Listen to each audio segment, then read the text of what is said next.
성경 보겠습니다. 히브리서 13장 23절입니다. 교재 60페이지에 보시면 히브리서 요 절이 나와 있죠. 제가 읽어보겠습니다. 믿음의 주요 또 온전케 하시는 이인 예수를 바라보자. 저는 그 앞에 있는 즐거움을 위하여 십자가를 참으사 부끄러움을 개의치 아니하시더니 하나님의 보좌 우편에 앉으셨느니라. 자, 기자가 누군지 알려져 있지 않지요, 히브리서. 그러나 많은 그 개혁파 전통 성경학자들은 당시 이 글을 쓸 수 있는 사람은 바울밖에 없다. 이렇게들 보통 잠정적인 결론을 내리고 있습니다. 기자는 그런 면에서 성경은 크게 문제를 삼지 않는다고 할 수 있습니다. 제가 이 말씀을 드리는 이유는 이 내용의 기자의 관점이 아니라 예수님을 지금 소개하고 있는데요. 예수께서라고 하는 주어를 가지고 이 내용을 좀 보시면 좋겠습니다. 예수님께서는 당신이 믿음의 주라는 사실을, 그 믿음은 바로 이런 거죠. 어제까지 애굽에 살았어요. 그래서 나는 애굽 바로왕의 자녀인 줄 알았단 말이죠.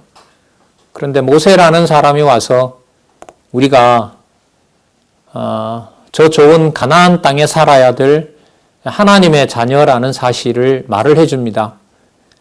그런데 말을 들을 때부터 그 말씀을 들은 말이 진리가 되도록, 참말이 되도록 바로 하나님께서 그 사실을 확증을 해주시는 겁니다. 그래서 믿음의 주라는 말은 뭐냐면 하나님의 자녀가 아니었던 자가, 자, 여기서부터 잘 들어보세요. 하나님의 자녀였던 걸 나는 모르지만 하나님께서 이미 하나님의 자녀로 불러놓고 있었던 거죠. 가나안 땅에 아직 가진 않았지만 가나안 땅에 가서 살아야 될 하나님의 백성으로서 지금은 애굽 바로왕 밑에 종살이를 하고 있는 겁니다.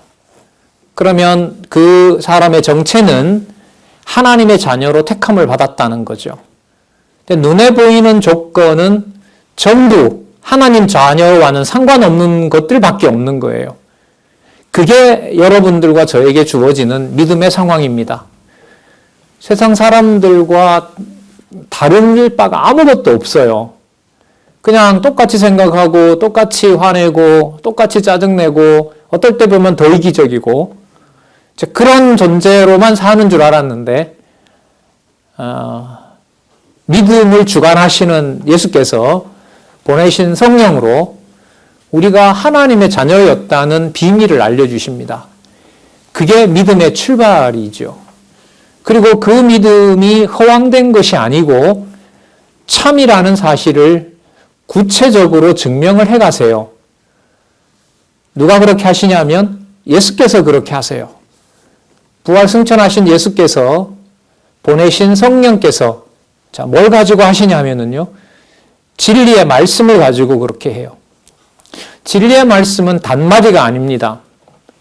아시는 것처럼 창세기부터 요한계시록까지 하나님이 어떤 분이신가를 기록한 내용을 따라가야만 가능한 일입니다.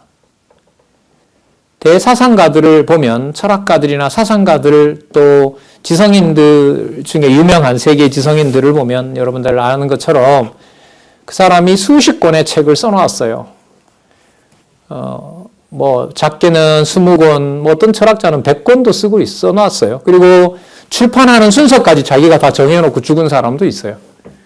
그 말은 여러분 뭐냐 하면 자기 사상이 한 세트라는 거죠.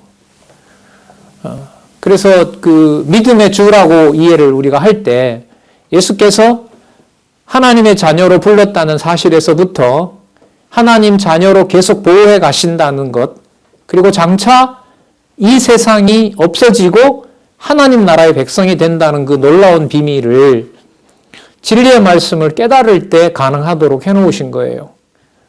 그게 뭐냐 하면 믿음의 우리가 알 수 없는 그 믿음의 출발, 그리고 우리에게 믿어지게 하시는 역할, 주관자, 그리고 그 믿음의 결론을 우리가 세상 종말을 못 볼 확률이 많잖아요.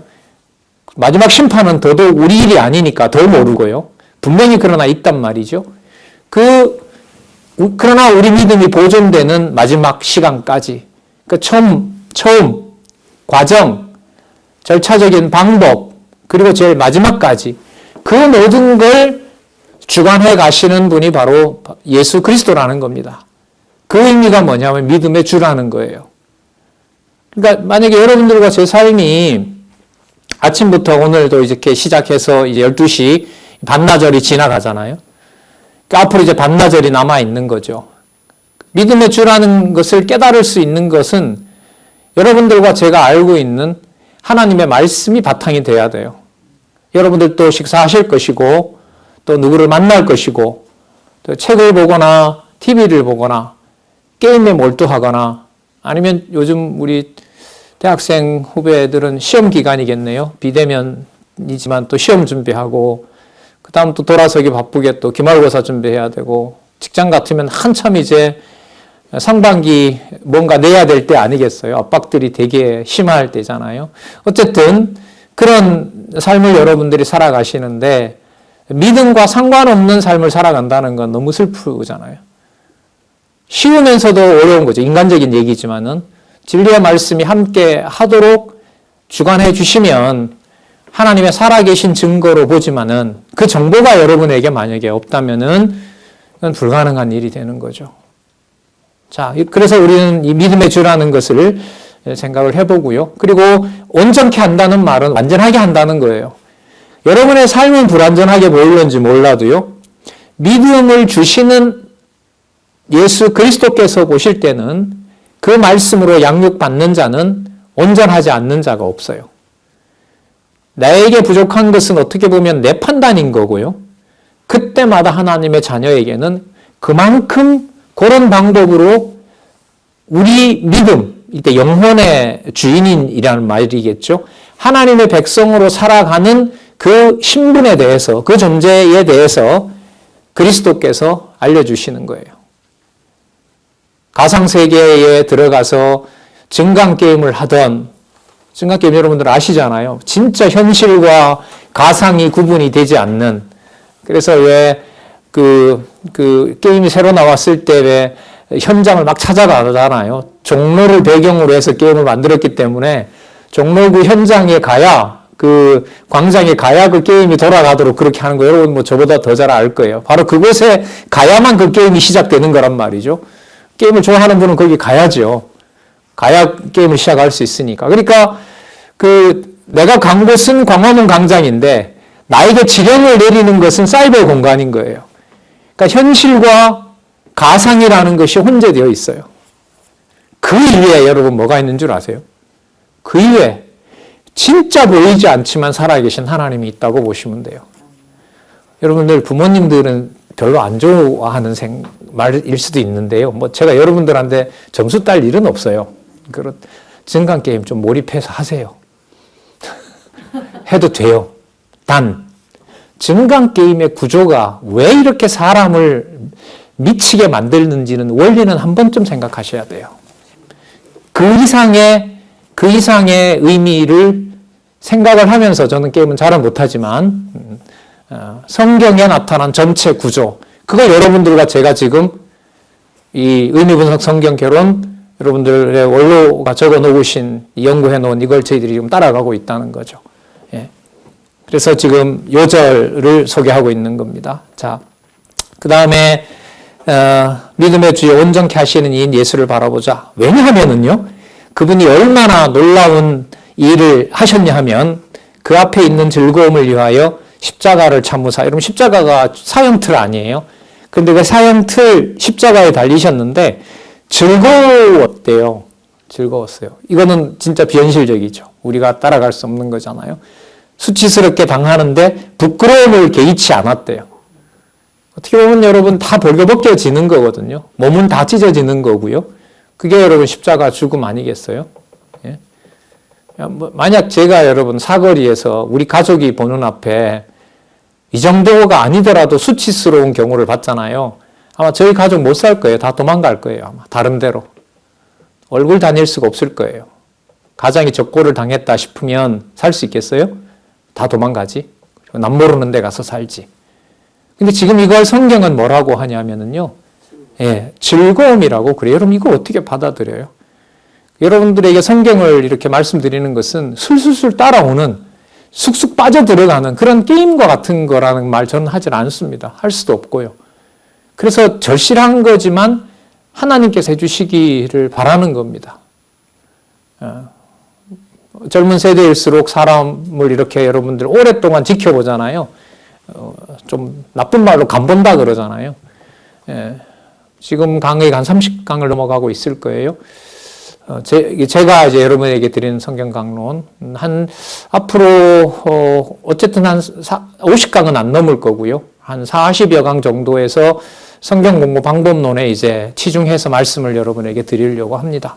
오늘 이제 남아있는 부분이 히브리서에서부터 요한계시록이 있기 때문에 연결고리도 만들고, 그 다음에 성경 공부의 중요성도 말씀을 드리고, 그런 목적으로 여러분들에게 이 요절을 가지고 얘기를 하는 거죠.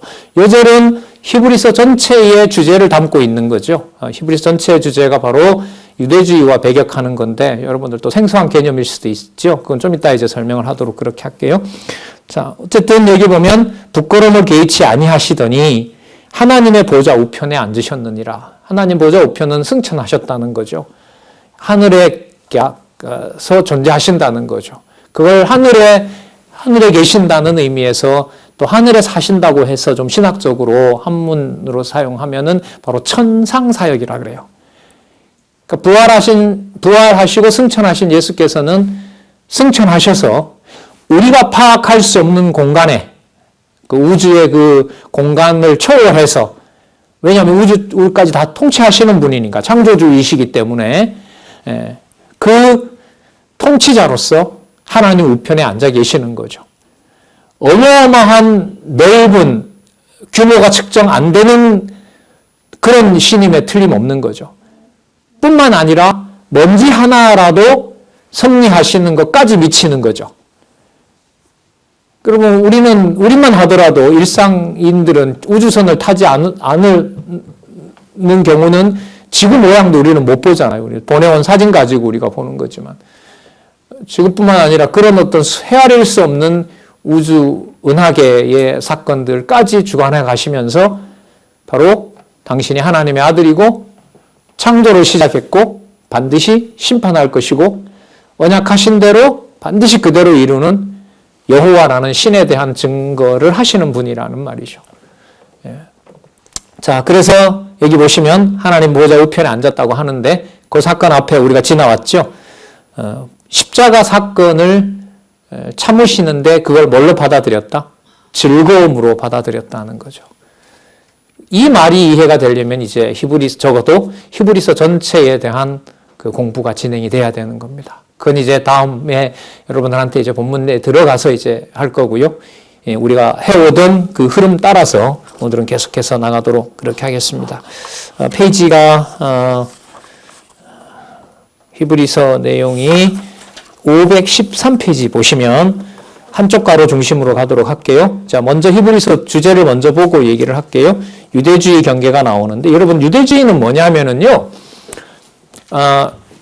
유대주의가 어디에 발생하냐면 예수를 그리스도로 믿는 성도들 사이에서 벌어져요. 그 성도들 사이에서 예수님이 해놓은 게 충분하지 않다고 하는 자들이에요. 예수님이 다 한다라는 걸 받아들일 수 없는 자들이 유대주의입니다. 그리고 내가 뭔가를 보충해야 돼요. 그러니까 하나님께서 하나님의 백성으로 나를 삼으시기 위해서는 내가 뭔가 하나님께 좀 더 해야 돼요. 그런데 예수님은 뭐라고 하셨냐면 하나님께서 자신을 통해서 모든 걸 다 이루었기 때문에 당신만 쳐다보면 되고 당신이 가르쳐준 말씀만 따라오면 된다고 했거든요. 그런데 유대주의자들은 그 말이 틀렸고 우리가 뭔가 도와줘야, 인간이 뭔가를 해야 하나님께서 기뻐하신다라고 하는 비성경적인 얘기를 하고 있는 거예요. 자, 그래서 그런 유대주의를 경계하도록 하시는 게 바로 뭐냐면 성령께서 성경을 깨닫게 하는 목적이기도 한 거예요. 그래서 하나님만 경배하도록 그렇게 이제 보호하신단 말이죠. 그걸 우리가 투쟁이라고 얘기를 하고 있는 겁니다. 자, 지난 시간에 여러분 뭐로 맞췄냐면요. 빌레몬서로 맞췄어요. 빌레몬서는 그 주제가 뭐냐면 화평의 복음이에요. 자, 여러분, 연결시킬게요. 잘 보세요. 화평의 복음 핵심은 뭐냐면, 나이든 사도 바울이라 하더라도 자기가 길렀다고 생각하는, 자기가 실제로 성경을 가르치고 길렀던 그 빌레몬을 좌우지하지 않는 거예요. 오늘 어떤 손님이 오셨는데, 그 장로님이 본인 다니던 교회를 그만두시고 집에서 가정교회 중심으로 앞으로 가족들이 신앙생활을 하기로 했다고 하는 거예요. 그래서 제가 첫마디에 참 좋기도 하지만 걱정도 되네요. 이렇게 제가 응답을 했거든요. 뭐냐면은 그 믿음이라고 하는 것이 어떤 뭔가를 추가해서 하나님이 나에게 좋은 걸 내가 뭔가 하나님께 드려야 좋아한다고 그렇게들 생각하고 있다가 말씀을 들으니까 이제 그게 아닌 거죠. 그렇게 해서 이제 온 가족이 전부 성경 공부하고 주일날 어떻게 모임을 가져야 되는지 궁금해서 또 어떤 곳에서 말씀이 이렇게 나오는지 궁금하기도 해서 그렇게 방문을 하셨다고 하더라고요. 자, 그래서 이 빌레몬서 같은 경우에 자기가 그렇게 길러낸 빌레몬이라 하더라도 자기가 맘대로 명령하는 문화가 아니었던 거죠. 명령하면 안 되는 거죠. 못하게 하는 거예요. 그래서 오늘 그분한테 성경 공부가 잘 진행이 되면 할아버지와 엄마의 권위로 자녀들에게 명령하는 문화가 사라지는 겁니다. 그것은 가정교회의 머리가 바로 주 예수 그리스도라는 것을 증명하는 과정으로 갈 겁니다. 그래서 어떤 일요일마다 뭐 해야 된다, 뭐 한다는 기준보다가 할아버지와 어머니가 먼저 진리의 말씀으로 서 있는 것이 일단 중요합니다. 좀 더디더라도 여러분 안 그렇겠어요? 수십 년 동안 우리도 다 경험했지만 어제까지 나가던 교회를 아예 교회를 안 나간다는 게 얼마나 불안하겠습니까? 뭐 그 심정이야 여러분이나 저나 잘 알 거예요 아마. 사실 근데 여러분 우리 성경신학 배우는 여러분들은 뭐 주일날인지 토요일인지 일요일인지 구분도 없잖아요. 그냥 자기 좋은 것만 그렇게 알고 공부하자고 하면 여러분들은 안 하고 주일날은 다 주일이니까 놀러 가도 되고 뭐 그렇게 생각하는 거 아니에요? 어쨌든 자유로운 거지 않아요. 안 그래요? 일단은 그런 어떤 형식보다가는 수단과 방법보다가는 진리의 말씀으로 더 꽉 채워지기를 여러분들 앞선 세대들은 부모 세대들은 원하니까요. 자, 다시 한번 들어와서 말씀을 드릴게요. 그래서 빌레몬서에서 나타난 대로요. 성령께서 진리의 말씀을 먼저 깨달은 자가 제자를 만들었다 해도 그 제자에게 함부로 명령하고 자기 수족처럼 부릴 수 없다는 것이 빌레몬서였어요. 제가 그러므로라고 할게요. 그러므로 아까 요절에 살펴본 것처럼 믿음에 주고 믿음을 가진 성도들을 완전하게 만들어주는 자는 사도 바울이 아니에요. 누구예요? 예수 그리스도예요. 근데 예수 그리스도가 다 하는 게 아니다라고 하는 자가 유대주의자예요.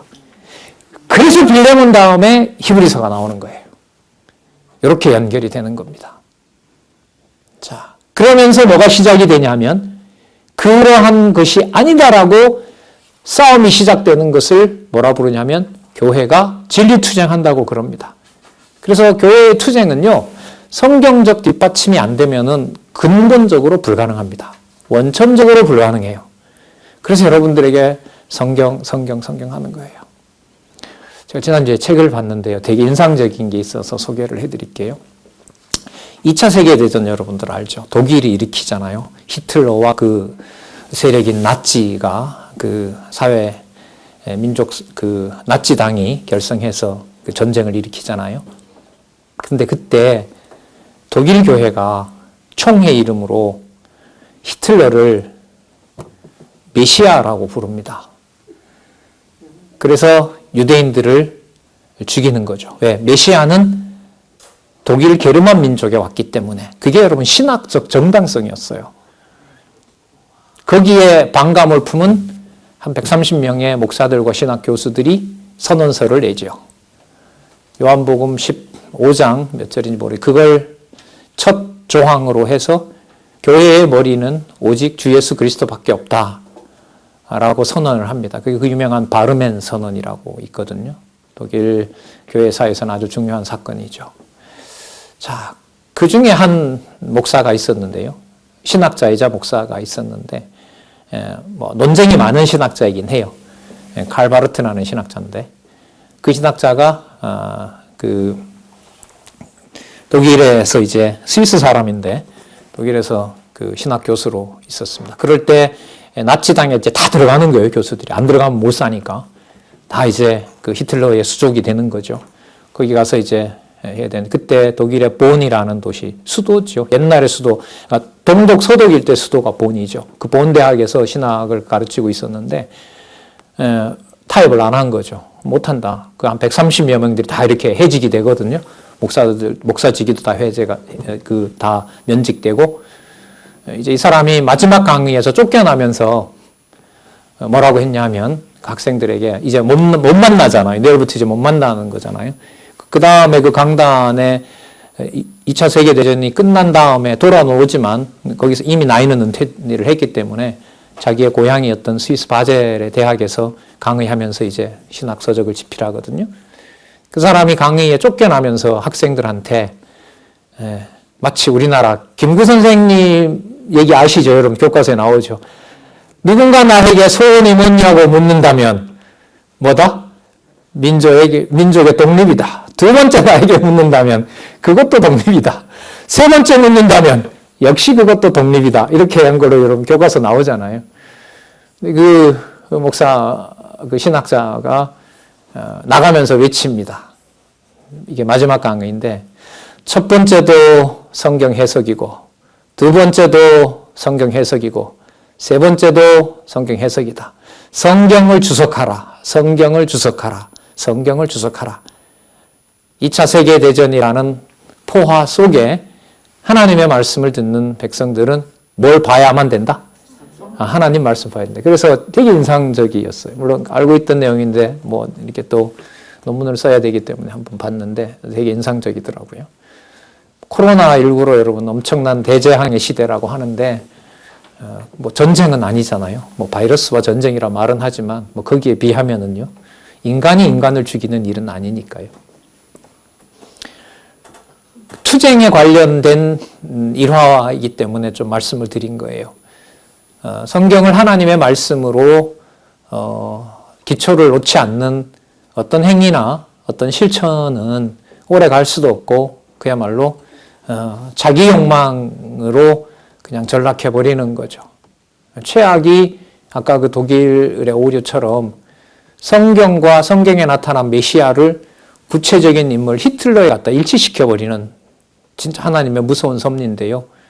진짜 하나님이 일어나게 하면 별 수 없는 게 인간이긴 합니다만은 이제 여러분들한테 교회 투쟁과 관련해서 나온 부분이기 때문에 조금 아는 척을 했습니다. 진리 투쟁과 관련된 부분이 이제 히브리서에서부터 시작이 되는 거예요. 왜요? 바울과 같은 선배가 있어서 그런 탁월한 신학자와 목회자가 그 밑에 사람을 명령해야 뭔가가 잘 되는 줄 알아요. 그러면 히브리서는 필요가 없어요. 그래서 히브리서가 필요한 거예요. 그럼 누가 하는데요? 그럼 누가 진리투쟁하냐 말입니다. 아까 우리 요절 봤잖아요. 누가 한다고요? 예수께서 하시는 거예요. 예수께서 믿음의 주이시고 예수께서 완전케 하시는 분이세요. 온전히 다 이루는 분이 바로 예수님이신 거예요. 방법은 여러분들과 제가 생각하는 그런 방법은 아니에요. 그렇기 때문에 성경을 보셔야 돼요. 꼼꼼히 보셔야 됩니다. 죄송합니다. 다른 방법이 있으면 뭘 좀 알려두겠는데 방법이 없어요. 없어요. 깨달아야 되기 때문에 읽어야 되기도 하지만은요, 문제가 뭔지를 알기 위해서도 읽어야 돼요. 그러니까 몰라도 읽어야 돼요. 문제를 찾아내야 되니까요.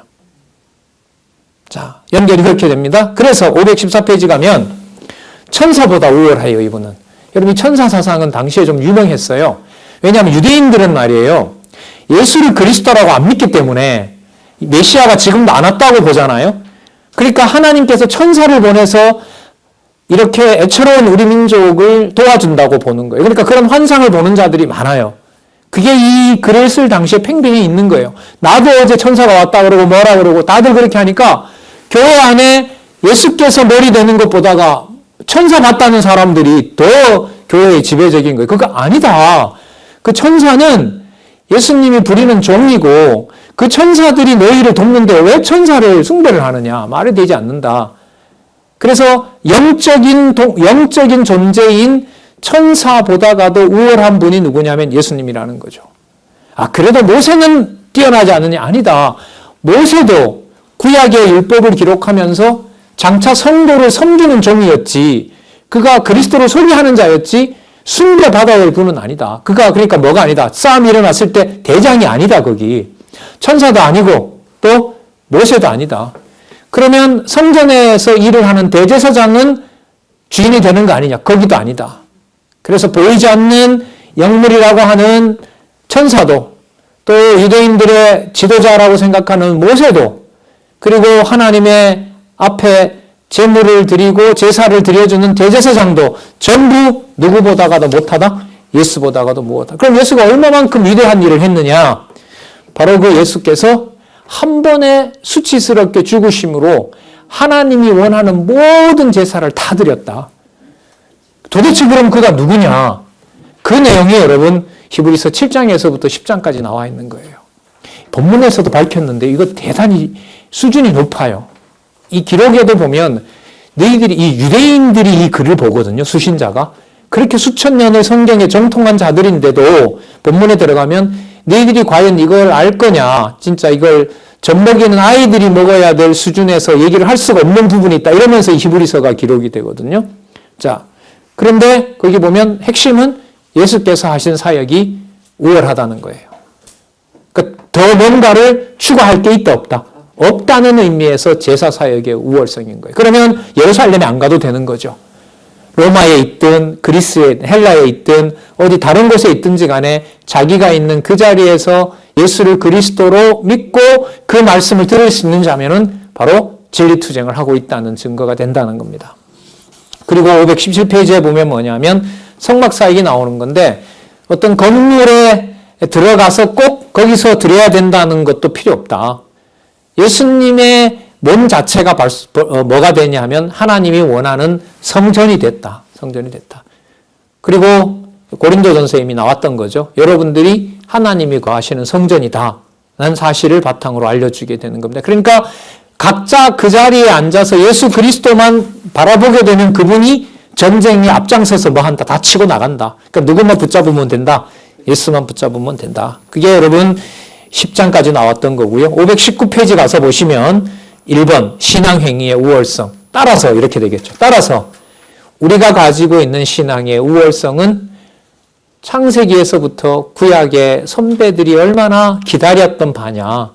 그분들도 예수님 오시기 전에 죽었지만 다 누구를 기다렸냐면 예수님을 기다렸다. 왜? 그분이 메시아이시고 믿음을 온전케 하는 분이기 때문에 그렇다. 자, 그러니까 여러분 빌레몬서하고 연결이 되죠. 교회는 명령 문화가 아닙니다. 그럼 어떻게 돌아갑니까? 어떤 조직이 가능합니까? 바로 그리스도가 머리 되신다. 그게 무슨 말입니까? 너무 추상적이지 않습니까? 그러니까 말씀을 보시면 그 내용 속에 왜 그리스도가 주인인지를 알게 됩니다. 왜 명령을 하지 않아도 되는 것인지 각자에게 주신 일들을 통해서 하나님이 해나가십니다. 아까 오신 그 장로님이 그래요. 누구 명령 따라서 이게 다 돌아가요? 아니요. 아무도 명령 안 해요, 장로님. 여러분 수십 년 그렇게 목사 말만 듣고 따라왔는데 그 질문은 당연하잖아요. 얼마든지 여러분도 공감하시리라 봐요. 여러분 직장 가잖아요. 취준생도 있고 가신 분도 있고 대학에서 지금 공부하고 있는 분들도 있는데 이런저런 명령체, 군대 갔다 온 우리 남자 형제들은 알겠지만 얼마나 잘 돌아가요. 좋은 명령 때문에. 하기 싫어도. 근데 교회는 그런 문화가 아니에요. 그게 재판된다면 저는 성경 공부 안 하고 싶어요. 그 정도로 헤쳐나가지 못한다면 그런 성경 공부를 하면 저는 하고 싶지 않습니다. 여러분들 나이 20대 후반에 30대 초반에 그런 고민들 많이 하면서 이제 성경 공부도 그렇게 해왔는데요. 그래서 이 히브리서 부분이 빌레몬서와 관계하면 아주 중요한 부분인 거죠. 추상적인 게 아니에요.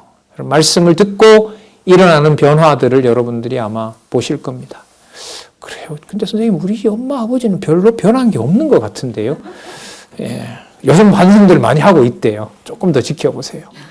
공부하시고 강요하지 않고 내심으로 여러분들이 부모님들보다 먼저 부모님이 공부했던 것보다 더 빨리 공부해서 각자 자기 자리에서 요즘으로 말하면 요즘 사용하는 교육학의 용어로 말하면 자기 주도 학습을 스스로 할 수 있는 그런 세대가 되기를 우리 말로 하면 성경을 스스로 보고 하나님 살아 계신 것을 알 수 있도록 그렇게 안내하는 것이 제 목적입니다. 그래서 519페이지 신앙행위는 그리스도를 따라가는 신앙행위는 우월할 수밖에 없습니다. 뿐만 아니라 520페이지에 가면 그 생활도 우월하고요. 어느 있든지 상관없어요. 그리고 13장에 가면 바로 교회 생활. 여기서 말하는 여러분 교회 생활은 특정 어디일까요? 아니면 두세 사람이 함께하는 세계 모두일까요? 그렇죠. 세계 모두 여러분들이 학교에 있든 직장에 가든 학원에서 공부하든 취업 준비를 하든 시험에 떨어져서 다음 시험 준비할 힘도 나지 않는다 하더라도 여러분들이 계신 그곳이 바로 교회 생활이라는 사실을 꼭 염두에 두시고요. 뭔가를 추구해서 하나님이 기뻐하신다. 거기에 여러분 진짜 속지 마세요. 부족한 건 딱 하나밖에 없어요. 간절한 것도 딱 하나밖에 없어요. 진리의 말씀을 더 먹어야 된다는 현실. 그거 이상이야도 없어요. 그거 보시고 여러분들이 만나든 안 만나든 상관없어요. 영상으로 지금 다 이렇게 나가고 제작되어 있기 때문에 또 저도 창세기부터 계시록까지 그렇게 강의해 놓은 게 있고요. 또 이 저자의 강의 같은 경우에는 제 강의보다 덜 신경 써도 되잖아요. 성경 전체 그림을 그려나가는 데 있어서는 1시간 투자, 50분 투자한 것과 안 한 것의 차이는 너무너무 커요. 제발 좀 공부하시기 바랍니다. 제발. 같이 살자고요. 같이 이제는 좀. 잘난 척 안 할 테니까. 명령도 안 할 테니까. 못하게 할 테니까. 인간적인 얘기예요. 제부터라도 제 일을 제가 통제를 못하는데 누구 보고 하라 하지 말라 합니까? 부모의 마음이 그렇다는 겁니다. 진리의 말씀 아래 여러분들이 차근차근 차곡차곡 그렇게 걸어오기를 바라는 거죠. 자, 522페이지 가면 믿음의 자세가 나와요. 그러면 여러분 믿음의 자세가 막 몰아치고 명령하고 이렇게 갈까요? 인위적이 될까요? 그러니까 여러분 남을 괴롭히는 것보다 좀 더 얍삽한 사람이 뭐냐 하면 인간적으로도요. 자기 것만 챙기는 사람이 더 고약한 면이 있어요. 못되게 하는 사람도 못된 거지만 힘들지만 매사에 자기 것부터 먼저 가서 이렇게 사람을 절망 가운데 넣는 사람들 있죠. 그 사람들을 뭐라 부르냐면 세속주의자라고 그래요. 세속주의자라고 그래요. 그러니까 교회와 성도를 자기의 어떤 그 사리사욕의 도구로 삼는 거죠. 그런 자들이 바로 올바른 믿음을 생활을 하는 자가 아니죠. 예수님을 믿음의 주로 섬기는 자들이 아니에요.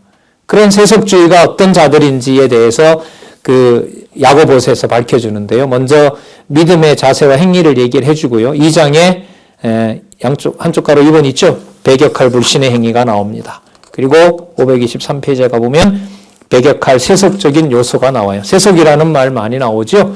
자, 이 세속과 관련된 그 내용을 경계한다는 것은 바로 뭐냐면 구체적으로 여기 보면 고아나 과부나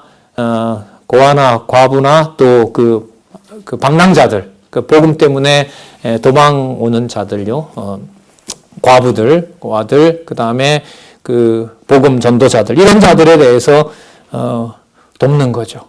그래서 하나님의 말씀을 듣는 것은 좋아한다고 하지만 그 사람들이 몰려오면 딱 도망가는 거죠.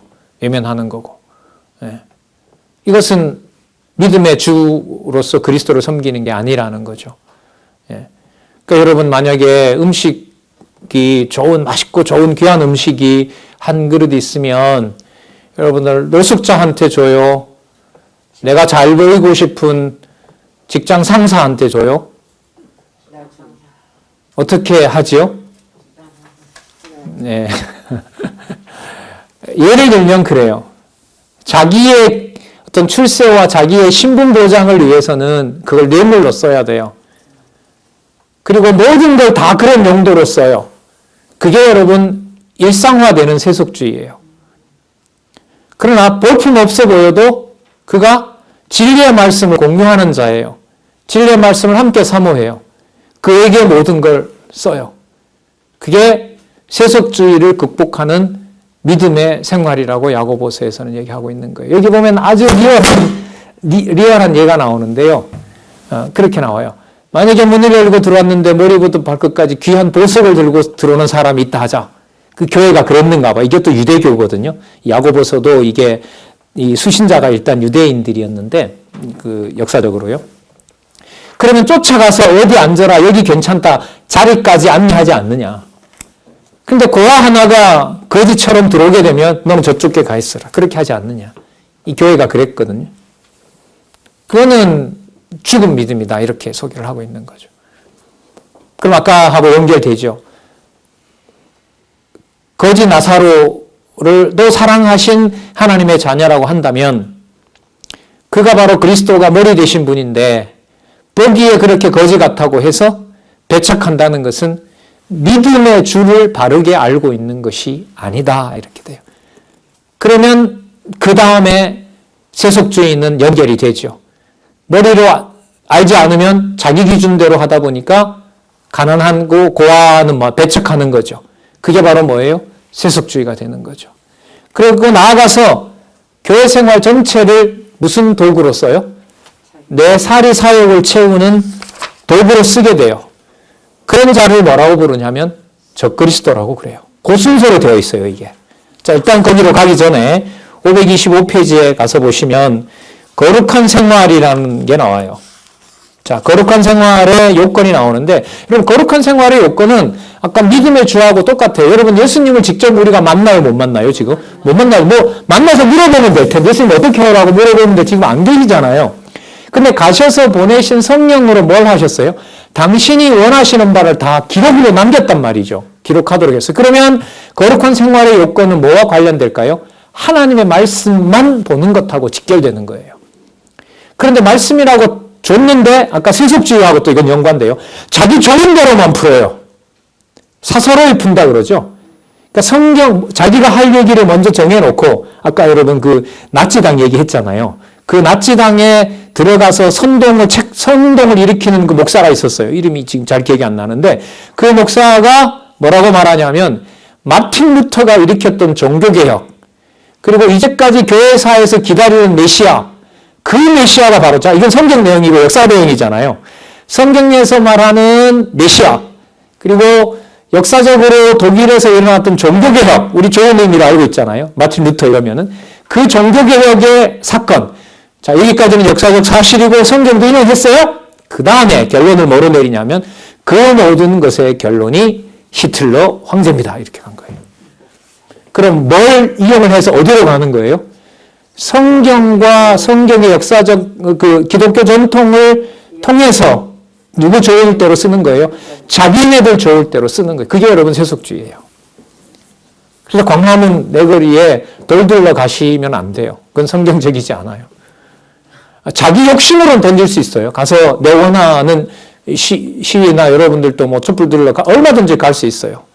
그러나 하나님의 말씀을 기준으로 교회가 연합되는 방식하고는 거리가 멀어요. 물론 뭐 얼마든지 갈 수 있죠. 하지만 거기서 폭력을 주도한다든지 그게 마치 이제 하나님 나라를 이루는 거라든지 이렇게 갖다 막 섞는 것하고는 성경하고는 무관한 거예요. 그건 세속주의라고 할 수가 있겠죠. 자. 그래서 성경을 성경대로 풀지 않으면은 어디로 갈 수밖에 없다? 세속주의로 갈 수밖에 없다. 그걸 우리는 우리 것만 들으라가 아니라 그걸 하나님께서 인도하신다. 인도하시기로 약속해 주셨다. 그 내용이 바로 베드로 전후서 내용이라고 보면 돼요. 그래서 526페이지 거룩한 생활의 실제도요. 진리의 말씀을 가족 단위로 부부가 서로 공부하는 것을 말하는 거고요. 527페이지. 자, 여러분, 여기서 또 중요한 내용이 나오는데요. 거룩한 생활의 여러분, 결과가 뭐냐 하면은요. 거룩한 생활의 결과가 여러분 아까 우리 히브리서 5절에 보면 예수께서 십자가를 지셨는데 그걸 뭐로 삼으셨다 그랬죠?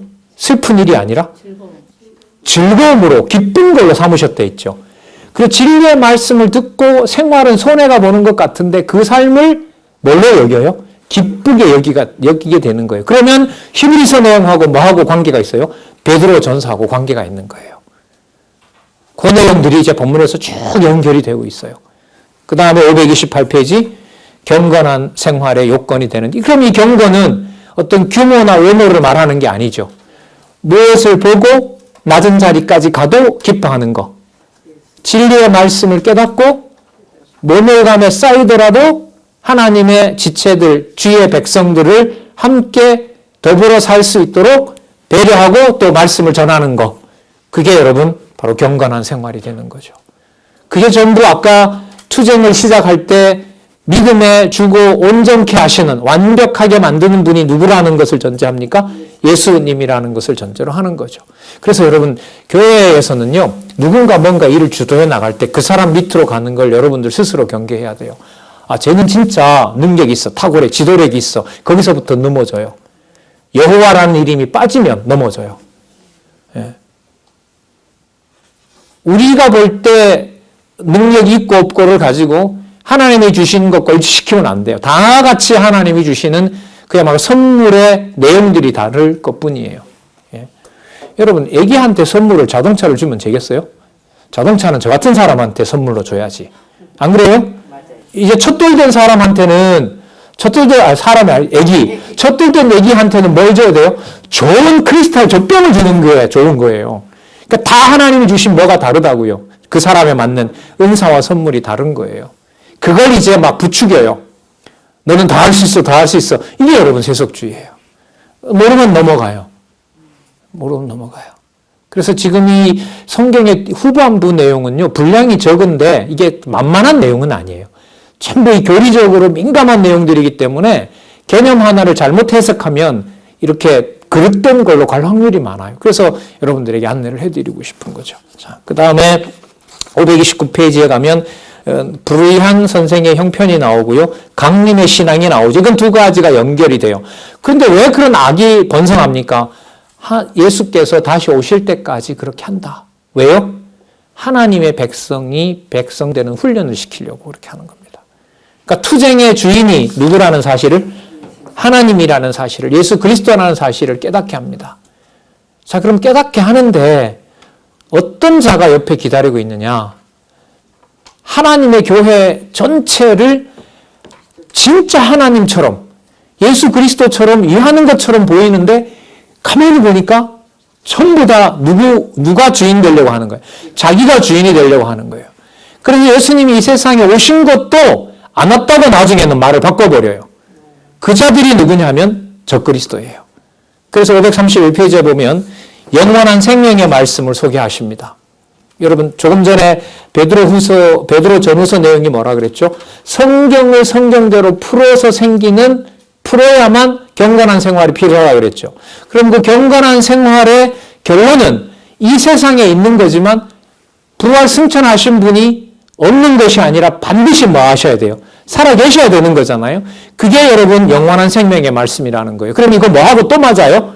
히브리서에서 말했던 믿음의 주고 온전케 하신 주라는 사실이 교회 생활이 아무리 힘들더라도 당하더라도 손해보더라도 그걸 누가 하시는 일이다?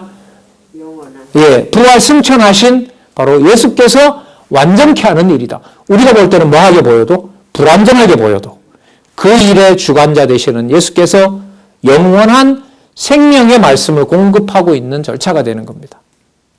그러니까 사람이 다 끝났다라고 얘기는 할 수 있을런지 몰라도 하나님의 교회가 투쟁에서 진다라는 말은 성립할 수 없는 말이라고 보시면 돼요. 그래서 531페이지 제일 밑에 보면 적그리스도의 정체를 알려줍니다. 적그리스도 정체는 분명해요. 예수 그리스도 외에 뭔가 자꾸 붙이는 자들이에요. 그리고 은근히 결국 들어보면 그래서 여러분들은 모든 그 이단들의 특징은 끝에 가면 반드시 구체적으로 지목하는 교주가 나옵니다. 예. 근데 우리는 빌레몬서에서부터 봤죠? 아까도 말씀드렸죠? 성경을 성경대로 안내를 아무리 예를 들면 예수님처럼 했다 하더라도 인간인 이상은 그 사람이 뭐가 될 수 없어요? 주관자가 될 수 없어요. 그래서 명령 문화가 사라진다는 말을 여러분들에게 거듭거듭 얘기를 하는 겁니다. 532페이지에 보면 하나님 아들은 오직 예수 그리스도이심을 얘기를 하고요. 자, 534페이지에 가보면 요한에 의한 경계, 유다에 의한 경계가 나오는데 이건 대개한이 중요합니다. 그런데 이 일이 여러분 어디에서부터 적그리스도를 구분하는 지혜가 생기느냐? 그게 바로 가정교회에서부터 생긴다고 하는 것이 요한에 의한 경계, 유다에 의한 경계 이 두 가지인 거예요. 이거는요, 여러분 편지를 보시면 굉장히 사적인 편지예요. 누가 누구에게 하는, 이 나와 무슨 상관이 있지라고 보여요. 근데 왜 여기에 사적 관계가 나오냐면 이게 바로 아주 작은 단위로 요한 이서 같은 경우에는 이종 사촌이에요. 어머니 쪽의 형제들 얘기거든요. 그 어머니 쪽의 형제들이 적그리스도를 만나면 어떻게 하라고 하는지를 알려주고요. 거기에 그 친척 관계가 얼마나 진리를 중심으로 모인 것이 탁월한 것인가를 알려주는 내용이 바로 뭐냐면 요한 2서 3서 내용이에요. 그리고 이런 거죠. 적그리스도가 멀리 있는 게 아니라 진리의 말씀으로 오직 주 예수 그리스도가 온전케 하시는 분이고 믿음의 주라고 하는 사실을 예를 들면 여러분들의 어머니 아버지가 그렇게 말을 해놓고 그 집안의 주인, 그 가정교회의 주인이 누가 되려고 해? 어머니 아버지가 되려고 해. 그럼 뭐가 된다고요? 그렇게 이해하시면 돼요. 아주 가까이 있어요. 여러분들이 진리 좀 많이 안다고 해서 여러분들이 주관자가 되려고 그러고 여러분들이 예수님 자리를 대신하게 되면 뭐가 돼요? 적그리스도가 돼요. 왜냐하면 제가 왜냐하면이라고 그랬어요. 왜냐하면 예수께서는 죽으시고 무덤에서 끝난 게 아니라 지금도 전에도 계셨고 지금도 계시고 앞으로도 반드시 오실 영원하신 하나님이기 때문에 그래요. 그게 여러분 어디에 나오냐 하면 538페이지에 가면 그 내용이 나와요. 아니, 넘어가겠습니다. 넘어갈게요. 542페이지. 거기 가서 앞부분 설명할게요. 542페이지에 가보면 주의 영광과 이상이 나오는데 543페이지입니다. 자, 4장, 요한계시록 4장 제목이 나왔죠? 뭐와 뭐의 경배? 하늘의 보좌를 경배합니다. 어디에 누가 계신다는 걸까요? 하늘 보좌에 누가? 주 예수 그리스도께서 살아계신다는 거예요. 그리고 그 앞부분에는 뭐가 나오냐면 아시아에 있는 7 교회를 소개해요. 그럼 자, 연결을 시켜볼게요. 잘 들어보세요. 요한 2서, 3서, 그리고 유다서가 아까 상당히 사적인 편지라 그랬죠. 근데 그건 표면인 거고요. 그 사적인 편지라는 말은 무슨 뜻이냐면 교회가 무슨 큰 교회에 이런 소식이 아닌 거예요. 어디에 있는? 가정에 있는. 그게 가정교회예요. 그 가정교회를 뭐라고 부르냐 하면 뭐라고 부르는 거죠? 그야말로 교회라 부르는 거예요. 그리스도의 교회라고 불러요. 그런데 그 그리스도가 그 몇 명 무리가 모였다고 해서 그걸 우습게 보면 안 돼요. 자, 그 다음 왜냐하면 이분이 불꽃 같은 눈으로 자 543페이지 어디에서? 하늘 보좌에서 성도들의 경배를 받고 있기 때문에 그래요. 여러분들은 은혜 어머니 아버지가 신앙이 들선 은혜 성에 차지 않더라도 그거는 여러분들 마음에 안 맞는 것이지 하나님께서 예수께서 주인이 되시면 그는 하늘에 계신 예수 그리스도를 경배하고 있는 거예요. 그게 본질이에요. 본질이에요. 잘못한 것이 괜찮다 이런 말은 아닙니다. 예. 이분이 살아계셔서 그렇게 하신다는 겁니다. 자, 그런데 543페이지에 보시면 그분이 무슨 막 그 로봇과 같은 그런 엄청난 능력을 가지는 것처럼 설명을 우리가 얼마든지 할 수 있어요. 왜? 그가 창조주이고 또한 뭐도 되니까 심판주가 됐는데. 근데 여기서 생각이 완전히 뒤집어져요. 무슨 모습이냐 하면 543페이지 어린 양이의 모습인 거예요. 그럼 여러분 아까 고아가 됐는데 엄마 아빠가 예수를 그리스도라고 믿는 이유로 예를 들면 유대인들한테 맞아 죽고 애가 혼자 거지처럼 왔어요. 그러면 그 자가 거짓 신세가 됐다고 해서 하나님의 교회에서 호대를 받으면 될까 안 될까요? 안 되는 거죠. 왜냐하면 만왕의 왕이신 그리스도의 모습을 요한계시록에서 교회가 승리하는 장면에 보여준 그리스도의 모습은 아무런 힘이 없고 금방 목을 내놔야 되는 모처럼 어린 양의 모습으로 설명을 해요. 저는 성경 공부에서 이게 좀 충격이었습니다. 성경을 몰랐을 때. 그래서 성경에 교회가 승리하는 내용이 나오면 여기는 적어도 제가 봤던 만화 영화의 로버트 태권브이나 마징가 Z와 같은, 근데 여러분 그런 표현이 나옵니다. 요한계시록 앞부분에는 그런 모습이 나오거든요. 그런데 정작 그렇게 기다리던 분의 실체를 성전문을 확 열어보니까 어린 양 한 마리가 그냥 죽은 듯 누워있는 거예요. 그러니까 이게 무슨 뜻이냐면 교회가 초라해지고 아주 창피한 모습이 된다 하더라도 그리스도께서 살아계신다면 그 교회는 패배하고 죽은 교회가 아니라 누구의 교회임에 분명하다? 그리스도의 교회가 분명하다라는 거예요. 이런 내용들을 여러분 본문에 가서 이제 하나씩 이제 그런 면에서 갈 길이 좀 멀어요.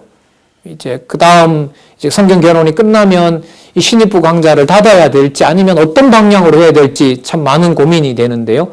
자, 일단은 또 그때 가서 또 말씀을 드리도록 하고요. 544페이지 가보면 자, 연결을 시켜보세요. 그런 어린 양 같은 분이 544페이지 무엇을 주관해요? 놀랍죠. 이게 이 성경에 놀라운 거예요, 이게. 만주의 주고 아까 믿음의 주라고 했는데 수치스럽게 십자가에 죽으시는가 했더니 그분이 다시 또 부활하셔서 적그리스도의 권세까지 다 통치하시는데 진짜 이분하고 봤는데 그분 모습은 또 어린 양인데 능력이 없는 줄 알았는데 무슨 능력을 가지고 계세요? 이렇게 연결이 돼요. 이게 여러분 숨가쁘게 진행되는 거예요. 이런 드라마, 이거 못 쓰죠. 이거 어떻게 사람이 드라마를 써요. 자, 그 다음에 545페이지에 가보면 그분이기 때문에 그분이 성도의 구원을 주관해 가시는 겁니다. 그런데 마지막 성도의 모든 구원을 완성할 때까지, 미래까지, 오시는 날까지 교회는 아까 믿음의 주인 그리스도가 어디에서 수치를 당하셨다 그랬죠? 십자가에서 수치를 당했다 했잖아요. 그 길을 교회도 가게 했어요. 우리 같으면 그 길은 좀 놔두시면 좋은데 그 길을 약속을 하고 있어요. 그게 무슨 내용이냐 하면 546페이지에 네 차례 나팔 재앙이에요. 간단하게 말하면 재앙이 있는 거예요. 그러니까 재앙 속에서 무슨 모습처럼 만들어 놔요, 교회를? 아까 금방 죽은 어린 양처럼 만들어 놓는 거예요. 여기에 여러분 말씀 공급이 안 되면 넘어져요. 다 끝났다는 말을 하는 거예요. 자, 재앙 얘기가 그렇게 나오고요. 그 다음에 548페이지에 가면 천사의 명세와 사명이 나오는데, 그러니까 이건 무슨 뜻이냐면 죽은 듯 그렇게 사라지는 듯 하지만 그거 죽었다고 하지 말라는 거예요. 그걸 천사가 일러줘요. 그 다음에 11장에 가면 증인들의 죽음과 승천이 나타나게 됩니다. 여러분 이건 뭐냐면요. 예수님이 승천했던 것처럼 하나님의 많은 백성들이 그 유대인들과 로마의 칼날에 의해서 많이 죽잖아요. 근데 다 끝난 줄 알잖아요.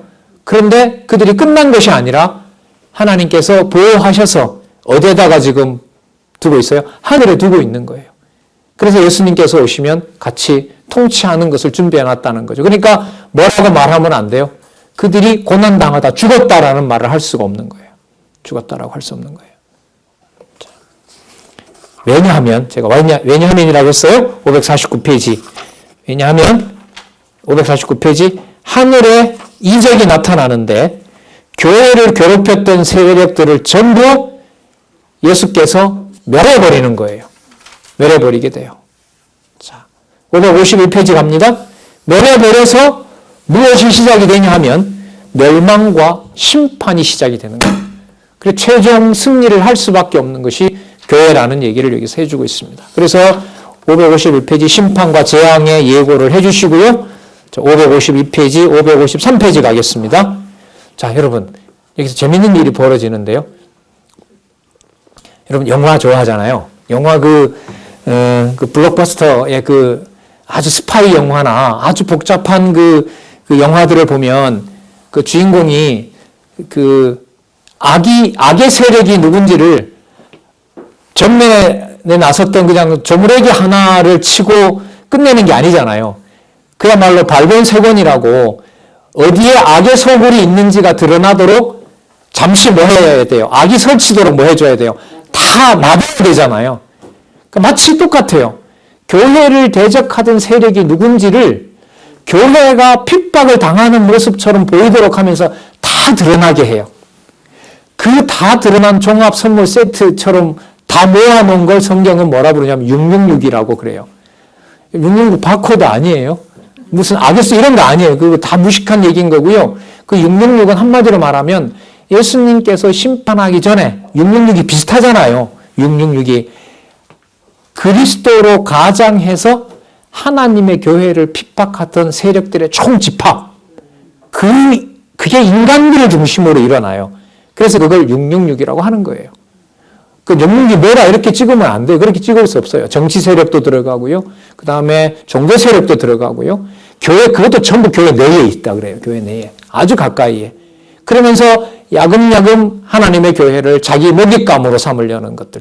그 세력이 누구냐 하면 여러분 사단이고 악의 영들이고 그 마귀도 그렇거든요. 그걸 이제 성경에서 음녀 짐승이라고 부르는데 그 짐승 권세가 누구인지까지 드러날 때까지 교회가 핍박을 당해요. 그게 553페이지의 음녀의 출동과 예언입니다.